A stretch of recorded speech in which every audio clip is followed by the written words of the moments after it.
Hello friends, welcome to the exam hacker YouTube channel. दोस्तों, यहाँ पे हम लोग क्लास 11 की जो ज्योग्राफी का सब्जेक्ट है, फंडामेंटल ऑफ फिजिकल ज्योग्राफी, इसके एमसीक्यू को हम लोग यहाँ पे डिस्कस करने वाले हैं। और टोटल 72 एमसीक्यूज दिए गए हैं इस सब्जेक्ट के अंतर्गत। इसमें से हम लोग दो पार्ट में डिवाइड करेंगे, यानी कि आज की वीडियो हम लोग 36 एमसीक्यूज को डिस्कस करेंगे और नेक्स्ट वीडियो में भी हम लोग रिमेनिंग जो 36 रहेंगे उसको हम लोग डिस्कस करेंगे। तो चलो दोस्तों, आज का वीडियो स्टार्ट करते हैं।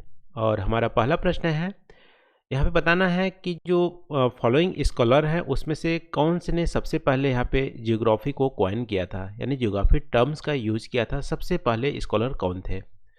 दोस्तों, इसका आंसर बी यहाँ पे हो जाएगा, इरेथोथिनिस। ये हमारे ये स्कॉलर थे। आप बोलोगे एक ग्रीक स्कॉलर थे जिसकी टाइम पीरियड आप देखोगे 276 से 194 बीसी की बात हो रही है। इन्होंने जियोग्राफी टर्म्स का वर्ड का यूज किया गया था। उस समय बोला था जियो मतलब होता है अर्थ, ग्राफी मतलब होता है डिस्क्रिप्शन। अर्थ की डिस्क्रिप्शन को जियोग्राफी बोला जाता है। तो सबसे पहले हमारे इरेथोथिनस ने यूज किया था। तो 1 का बी यहाँ पे आंसर हो जाएगा। दूसरा प्रश्न है यहाँ पे दोस्तों कि फिजिकल फीचर्स में किसको इंक्लूड करते हैं। ठीक है, अर्थ की फिजिकल फीचर्स में किसको हम इंक्लूड करेंगे? एक्चुअली आप देखोगे तो हमारे अर्थ के जो कल्चरल फीचर्स होते हैं, कुछ हमारे फिजिकल फीचर्स होते हैं। तो कल्चरल फीचर्स में पोर्ट, रोड और हमारी वाटर पार्क, ये हमारी कल्चरल फीचर्स में आ जाएंगे। फिजिकल फीचर्स में हमारी प्लेन, प्लेट्यू, माउंटेन्स, ये सब आएंगे। तो 2 का हमारा सी यहाँ पे आंसर हो जाएगा, प्लेन। तीसरा यहाँ पे मैचिंग करना है। ठीक है, तो देखो मेट्रोलॉजी को आप किस में मैच कर सकते हो? मेट्रोलॉजी में हम क्लाइमेटोलॉजी का यूज करते हैं, यानी कि क्लाइमेट को स्टडी करते हैं। तो 1 का सी से आप मैच कर सकते हो। डेमोग्राफी में हम पॉपुलेशन ज्योग्राफी में डेमोग्राफी का स्टडी करते हैं। ठीक है, तो आपको ए से मैच कर सकते हो। सोशियोलॉजी में सोशल ज्योग्राफी से सोशियोलॉजी हमारी यूज होती है, सोसाइटी के बारे में यूज होती है। पेट्रोलॉजी में यहाँ पे सोशियोलॉजी, अब सोशल ज्योग्राफी डी से आप मैच करोगे। पेट्रोलॉजी में हम सॉइल के बारे में पढ़ते हैं, सॉइल ज्योग्राफी हमारी यूज होती है। तो हमारी बी से मैच कर सकते हो। तो 1 का हमारा हो जाएगा सी, 2 का ए और 3 का डी और 4 का बी। 3 का डी यहाँ पे आंसर हो जाएगा।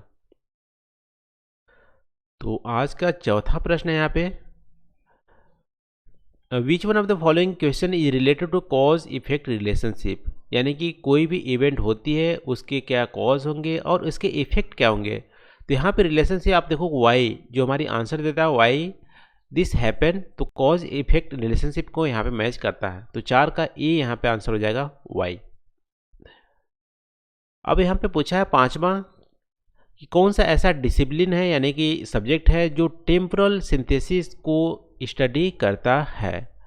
देखो टेम्पोरल सिंथेसिस आप देखोगे, हम लोग बेरी का कॉन्सेप्ट पढ़े हुए थे ऑप्शनल ज्योग्राफी में।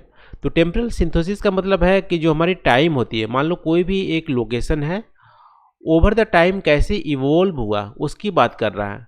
ठीक है, फिजिकल फीचर्स की बात कर रहा है, वहाँ पे कल्चरल लैंडस्केप की बात कर रहा है। तो टेम्पोरल सिंथेसिस हमारी जियोग्राफी का एक पार्ट है। तो 5 का बी यहाँ पे आंसर हो जाएगा। जियोग्राफी में हम टेम्पोरल सिंथेसिस का यूज करते हैं। 5 का बी हो गया। छठा हो गया कि अर्थ की एज कितनी है। ठीक है, अर्थ की एज कितनी है? तो अर्थ की एज दोस्तों 4.6 बिलियन ईयर्स है। 6 का सी हो जाएगा। एक्चुअली आप देखोगे तो हमारी पूरे यूनिवर्स की जो एज है, जब हमारी बिग बैंग थ्योरी की बात करते हैं, 13.7 बिलियन ईयर्स यूनिवर्स हमारा स्टार्ट हुआ था बढ़ना। उसके बाद 5 से 6 बिलियन ईयर्स पहले हमारे स्टार्स की फॉर्मेशन हो रही थी। उसके बाद प्लेनेट की फॉर्मेशन हुई 4.6 बिलियन के आसपास। उसी समय अर्थ की हमारी एज है। ठीक है, तो 6 का हमारा सी यहाँ पे आंसर हो जाएगा। अब यहाँ पे पूछा है कि लॉन्गेस्ट ड्यूरेशन वाला हमारी कौन सा, एक्चुअली यहाँ पे which one of the following has the longest duration.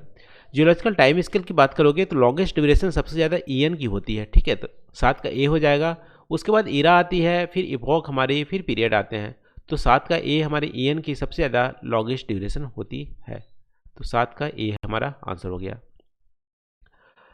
8वां पूछा है कि जो हमारी फॉलोइंग जो दिए हैं स्टेटमेंट उसमें नॉन रिलेटेड टू फॉर्मेशन और मॉडिफिकेशन ऑफ प्रेजेंट एटमॉस्फेयर। तो एटमॉस्फेयर के बनने में कौन सा रिलेटेड नहीं है? तो दोस्तों प्रेजेंट जो एटमॉस्फेयर हमारे बने हैं 3 स्टेज में बने हुए हैं। फर्स्ट स्टेज में सोलर विंड के चलते हमारी जो लाइट वेट जो हमारे मॉलिक्यूल्स थे, एयर मॉलिक्यूल्स, वो हमारा बह के चला गया एटमॉस्फेयर से, पहला स्टेज हो गया। दूसरा स्टेज में जब हमारी मून हमारा सेपरेट हुआ था उस समय फिर से अर्थ रीहीट हुआ था और वहाँ पे जो हमारी डीगैसिंग हुई थी, जो अर्थ के इंटीरियर में जो गैस थी वो हमारी बाहर निकल के आई थी। तो हमारी सेकेंड स्टेज हो गया डीगैसिंग। थर्ड स्टेज में जब हमारा आप देखोगे 3.6 बिलियन ईयर्स पहले हमारी जब लाइफ का यहाँ पे इवोल्यूशन हुआ अर्थ में, उस समय फोटोसिंथेसिस हमारे स्टार्ट होने लगे। फिर हमारी फोटोसिंथेसिस में थर्ड स्टेज में हमारी बनी थी डिफ्रेंसिएशन। ये हमारी अर्थ की जो हमारी 3 लेयर बने हैं उसके लिए इन्वॉल्व है। तो 3 का 8 का बी हमारा आंसर हो जाएगा। डिफ्रेंसिएशन हमारी यहाँ पे प्रेजेंट एटमॉस्फेयर बनने में हेल्प नहीं की है। 8 का बी आंसर हो गया। यहाँ पे 9वां पूछा है कि इनर प्लैनेट कौन से हैं? तो दोस्तों अपनी सोलर सिस्टम में टोटल 8 प्लैनेट हैं। 8 प्लैनेट में देखोगे तो 2 कैटेगरी बांटे गए हैं, इनर प्लैनेट और आउटर प्लैनेट। सन से लेकर एस्ट्रॉयड बेल्ट तक आप देखोगे ये हमारे इनर प्लैनेट है। उसके बाद हमारे आउटर प्लैनेट है जो कि गैसियस के फॉर्मेट में है। तो इनर प्लैनेट में आपको आएंगे जैसे हमारी सबसे नज़दीक हमारी मरकरी है, फिर वीनस है, फिर हमारी अर्थ है, फिर हमारी मार्स है। तो 4 प्लैनेट को इनर प्लैनेट बोला जाता है। Planet between sun and belt of asteroid इसको बोलते हैं इनर प्लैनेट। 9 का बी यहाँ पे आंसर हो गया। 10वां पूछा है कि जो हमारी अर्थ में लाइफ कब हमारी अपीयर्ड हुई थी? सबसे पहले लाइफ अर्थ में कब अपीयर्ड हुई थी? दोस्तों इसकी आप देखोगे तो 3.8 बिलियन ईयर पहले हमारी अर्थ में लाइफ अपीयर्ड हुई थी। 4.6 बिलियन तो हमारी अर्थ हमारा उस समय बना ही था और 13.7 बिलियन तो यूनिवर्स हमारा स्टार्ट हुआ था बढ़ना। तो 10 का डी यहाँ पे आंसर हो जाएगा 3.8 बिलियन। तो 11वां देखते हैं यहाँ पे जो हमारी अर्थक्वेक वेव है वो कौन सा अर्थक्वेक वेव मोर डिस्ट्रक्टिव होता है? सबसे ज़्यादा नुकसानदायक कौन पहुँचाता है, कौन सा अर्थक्वेक? तो दोस्तों सरफेस जो हमारी वेव होती है वो हमारी बहुत ज़्यादा डिस्ट्रक्टिव फैलाती है। एक्चुअली वैसे भी देखोगे तो अर्थक्वेक की 2 टाइप की वेव होती है। एक होती है हमारी एक होती है हमारी प्राइमरी वेव, दूसरी हमारी सेकेंडरी वेव। प्राइमरी वेव में भी हमारी होती है प्राइमरी वेव नहीं, बॉडी वेव, और दूसरी होती है सरफेस वेव। बॉडी वेव में 2 टाइप होती है, पी वेव और एस वेव। सरफेस वेव हमारी होती है दूसरी कैटेगरी में। तो सरफेस वेव जब बॉडी वेव हमारी रॉक पे आप बोल सकते हो टच करती है तो रॉक के अंदर दूसरी टाइप की जो वेव जनरेट होती है उसको बोलते हैं सरफेस वेव। और सरफेस वेव बहुत ही लास्ट में आती है और बहुत ज़्यादा डिस्ट्रक्टिव होती है। 11 का हमारा सी यहाँ पे आंसर हो जाएगा, सरफेस वेव। 12वां की बात करें तो यहाँ पे जो अर्थ की इंटीरियर की जो इन्फॉर्मेशन देती है वो हमारे कौन सा इन्फॉर्मेशन डायरेक्ट सोर्स है? यानी कि अर्थ की इंटीरियर को पता लगाने के लिए 2 टाइप की इन्फॉर्मेशन हम कलेक्ट करते हैं, एक डायरेक्ट सोर्स, एक इनडायरेक्ट सोर्स। तो डायरेक्ट सोर्स में आप देखोगे तो हमारी वैल्केनोज हो जाती हैं और डीप माइनिंग जो होती है वो हमारे डायरेक्ट सोर्स में आते हैं। तो यहाँ पे वैल्केनोज हमारा आंसर हो जाएगा। इनडायरेक्ट सोर्स में हमारी अर्थ वेव, ग्रेविटेशन फोर्स, अर्थ का मैग्नेटिज्म, इसको हम हेल्प से हम अर्थ के इंटीरियर का पता लगाते हैं। तो 12 का हमारा बी यहाँ पे आंसर हो गया। 13वां है दोस्तों, डेक्कन जो ट्रैप की फॉर्मेशन हुई है वो हमारी वॉल्केनिक इरप्शन से हुई है, ये बात सही है। लेकिन कौन सा वॉल्केनिक वहाँ पे इरप्शन से हुई है, किस टाइप की वॉल्केनिक इरप्शन से? तो हमारी जो फ्लड बासाल्टिक जो वॉल्केनिक्स थी उससे हमारे डेक्कन ट्रैप की फॉर्मेशन हुई है जो कि ब्लैक सॉइल बाद में फॉर्म हुआ।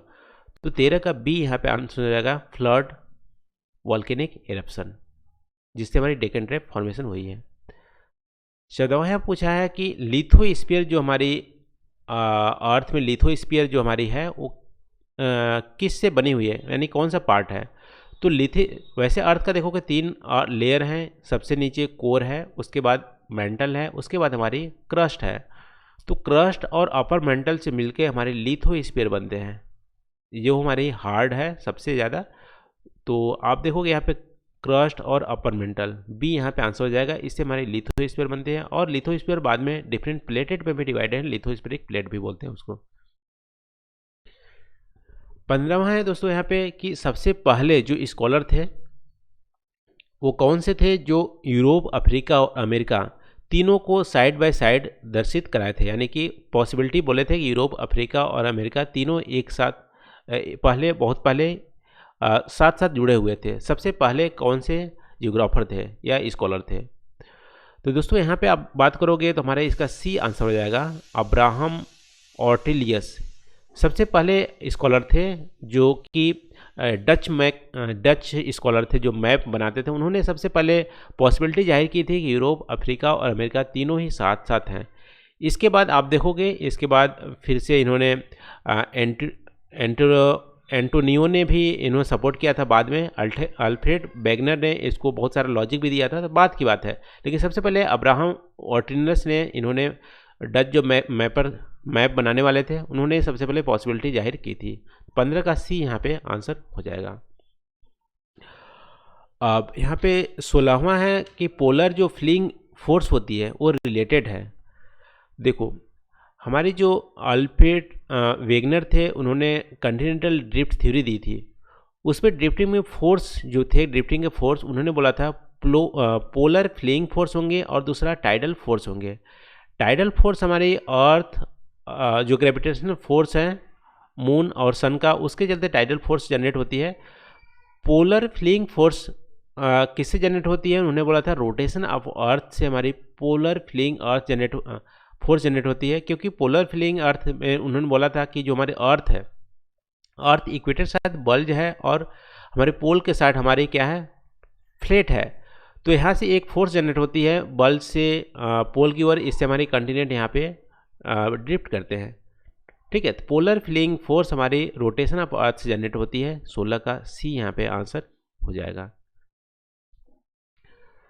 17वां है कि कौन सा हमारी माइनर प्लेट नहीं है। ठीक है, इसमें से कौन सा हमारी माइनर प्लेट नहीं है? तो अंटार्कटिका आप देखोगे तो हमारी माइनर प्लेट नहीं है, ये हमारी मेजर प्लेट है। अदर मेजर प्लेट में आप देखोगे African plate, Indian plate, Asian plate, Eurasian plate, north American, south American plate, ये हमारी मेजर प्लेट में आती है। अंटार्कटिका भी हमारे मेजर प्लेट में आती है। लेकिन आप देखो माइनर प्लेट में हमारी नजका, अरेबिया और फिलीपींस, ये हमारी माइनर प्लेट में आती है। ठीक है, तो यहाँ 17 का डी हमारा हो जाएगा, अंटार्कटिका हमारी माइनर प्लेट नहीं है। 18वां की बात करें तो यहाँ पे पूछा है कि which one of the following facts are not considered by those while discussing the concept of sea floor spreading. Sea floor spreading में कौन सा कॉन्सेप्ट को यहाँ पे कंसिडर नहीं किया गया है? तो सी फ्लोर में आप देखोगे तो मिड ओशियनिक रीज होते हैं जहाँ पे वॉल्केनिक एक्टिविटीज होती है, ये बिल्कुल ही सही है, इसको कंसिडर किया गया है। अब देखो मिड ओशियनिक रीज के दोनों साइड आप देखोगे तो आपको स्ट्रिप देखने मिलेंगे, पट्टी देखने मिलेंगे, उसमें से नॉर्मल और रिवर्स मैग्नेटिक फील्ड ऑब्जर्व किया गया है। इससे रिलेट किया गया है कि अर्थ की जो मैग्नेटिक फील्ड है वो रिवर्स होती रहती है, यानी कि घूमती रहती है। ये भी हमारा इससे ऑब्जर्व किया गया है। और यहाँ पे age of rock of ocean floor, ये भी यहाँ पे कैलकुलेट किया गया है, यानी कि मिड ओशियन रीज से जैसे जैसे दूर जाओगे जो रॉक की एज है वो बढ़ती जाती है, ये भी कैलकुलेट किया गया है। लेकिन यहाँ पे फॉसिल्स, डिफरेंट कंटिनेंट में जो फॉसिल पाए थे उसका डिस्ट्रीब्यूशन की बात नहीं की गई। तो 18 का सी यहाँ पे आंसर हो जाएगा। और 19वां यहाँ पे जो कौन सा यानी कि प्लेट बाउंड्री है, इंडियन प्लेट और जो हिमालयन माउंटेन्स के बीच में किस टाइप की प्लेट बाउंड्री है? दोस्तों यहाँ पे कंटिनेंटल कन्वर्जेंस बाउंड्री आपको देखने मिलेंगी, जो इंडियन प्लेट और यूरेशियन की प्लेट से यहाँ पे टकराई है और यहाँ पे कन्वर्जेंस हो रही है। ठीक है, एक दूसरे पे चढ़ रही है। तो हमारी 19 का डी यहाँ पे आंसर हो जाएगा, कंटिनेंटल कन्वर्जेंस। 20वां यहाँ पे पूछा है कि ग्रेनाइट की दो मेन कंस्टिट्यूएंट कौन से हैं, यानी दो मेन पार्ट कौन कौन से हैं ग्रेनाइट का? तो ग्रेनाइट दोस्तों हमारी अपर मोस्ट जो अर्थ है वो ग्रेनाइट से बना हुआ है, और अपर मोस्ट जो हमारी अर्थ है वो सियाल से बनी होती है। ठीक है, सिलिका एल्युमिनियम। तो यहाँ पे 20 का सी यहाँ पे आंसर हो जाएगा। सिलिका एल्युमिनियम से बनी हुई है हमारी ग्रेनाइट और बहुत ही लाइट वेट की होती है। 21वां यहाँ पे which one of the following is silent feature of metamorphic rock. Metamorphic rock की बात करें तो वैसे 3 टाइप की हमारी रॉक होती है। मेटामॉर्फिक रॉक में आप देखोगे तो इग्नियस और सेडिमेंट्री रॉक ग्रेट प्रेशर में और टेम्परेचर में यदि ग्रेट डेप्थ में है तो हमारी मेटामॉर्फिक रॉक में कन्वर्ट हो जाती है। और वहाँ पे आप देखोगे तो फोलिएशन एक प्रॉपर्टी है जो कि वहाँ पे जो मिनरल्स होते हैं मेटामॉर्फिक रॉक में उसका अरेंजमेंट करते हैं, ठीक, एक डेफिनेट पैटर्न में अरेंज होते हैं, उसको बोलते हैं फोलिएशन। तो मेटामॉर्फिक रॉक की साइलेंट फीचर हमारी है फोलिएशन। ये आपका आ जाएगा 21 का डी। यहाँ पे फोलिएशन का मतलब है कि मिनरल्स का जो है वो डेफिनेट पैटर्न में कंपोज्ड होना। यह पूछा है कि कौन सा सिंगल एलिमेंट मिनरल्स नहीं है, ठीक है, कौन सा मिनरल सिंगल एलिमेंट नहीं है। तो गोल्ड देखोगे, गोल्ड हमारे सिंगल एलिमेंट है, सिल्वर भी हमारे सिंगल एलिमेंट है, ग्रेफाइट भी हमारे सिंगल एलिमेंट है, लेकिन मिका में सिंगल एलिमेंट नहीं है, इसमें बहुत सारे मिनरल्स का कंपोजिशन पाया जाता है, ठीक है। तो 22 का हमारा सी यहाँ पे आंसर हो जाएगा, मिका। यहाँ पूछा है कि हार्डेस्ट मटेरियल कौन सा है। तो सबसे हार्डेस्ट मटेरियल दोस्तों हमारी डायमंड आएंगी, बी हमारा आंसर हो जाएगा।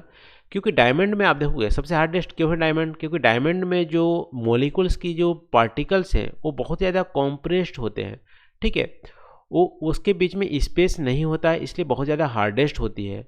और डायमंड एक तरह से बोला जाता है जहरीले भी होते हैं, क्योंकि इसको खाने से आदमी मर जाते हैं। एक्चुअली जहरीला नहीं होता है, पॉइजनस नहीं होता है, लेकिन इतनी ज़्यादा हार्डेस्ट होती है मटेरियल कि यदि आप इसको निगल जाओगे तो जो इंटरनल हमारी जो मसल है यानी पेट के हैं उसको वहाँ पे इंटरनल ब्लीडिंग कर देता है, जिससे कि आदमी की डेथ हो जाती है। तो हमारी हार्डेस्ट मटेरियल क्या है, डायमंड। और हार्डेस्ट क्यों है कि इसके जो मॉलिक्यूल्स हैं वो बहुत ज़्यादा कॉम्प्रेस्ड हैं, उसके बीच में स्पेस नहीं है। अब यहाँ पूछा है कि कौन सा जो हमारी रॉक है वो सेडिमेंट्री रॉक नहीं है। तो मार्बल दोस्तों यहाँ पे सेडिमेंट्री रॉक नहीं है, मार्बल हमारी मेटामॉर्फिक रॉक है। और तो यही हमारा आंसर हो जाएगा मार्बल, 24 का डी, ठीक है। और बाकी हमारी सेडिमेंट्री रॉक है। 25वां यहाँ पे दोस्तों कि ग्रेडेशन प्रोसेस कौन सी है। तो ग्रेडेशन प्रोसेस का मतलब है यहाँ पे इरोजन। इरोजन का मतलब है कि जो हमारी अर्थ की जो रॉक होती है उसका वेरिंग डाउन करना, वो हमारी इरोजन कहलाती है, और हमारे ग्रेडेशन प्रोसेस इसको बोलते हैं। तो हमारा 25 का डी यहाँ पे आंसर हो जाएगा, इरोजन।